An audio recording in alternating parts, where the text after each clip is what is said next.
Today we're taking a look at how to do a good vibrato. If you were to ask me what is the one technique I should learn to sound like a seasoned pro, it's 100% a vibrato, and it's hard to learn. First thing you need to know is a vibrato is a freehand technique.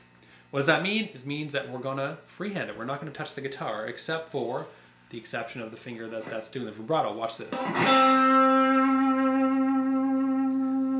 I have nothing touching the guitar, and look at my wrist. My wrist is going up and down, and that's the reason, which is number two that you have to understand, is that it's not a finger movement. It's an entire wrist movement. I lock my wrist and I do this to get a vibrato.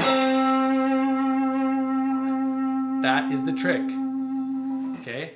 Do that with each finger. So here's a ring finger vibrato.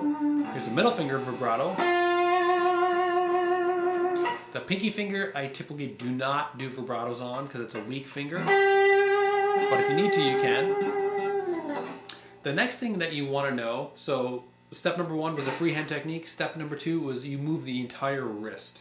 Okay, so make sure you got those down. The third thing that you want to know is that it is a type of bend. So doing a vibrato is a sort of bend, but we don't want it to sound like a bend.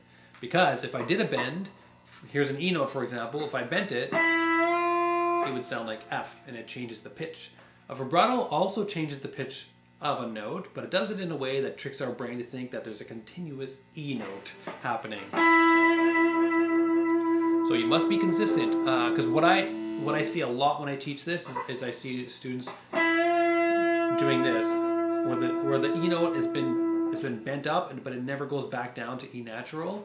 That's the trick. You have to go up and down, and it's got to be consistent. So those are the three things I want you to do. So freehand technique, move your entire wrist, and it is a sort of bend. The last one's not really a technique. It's just important that you know it.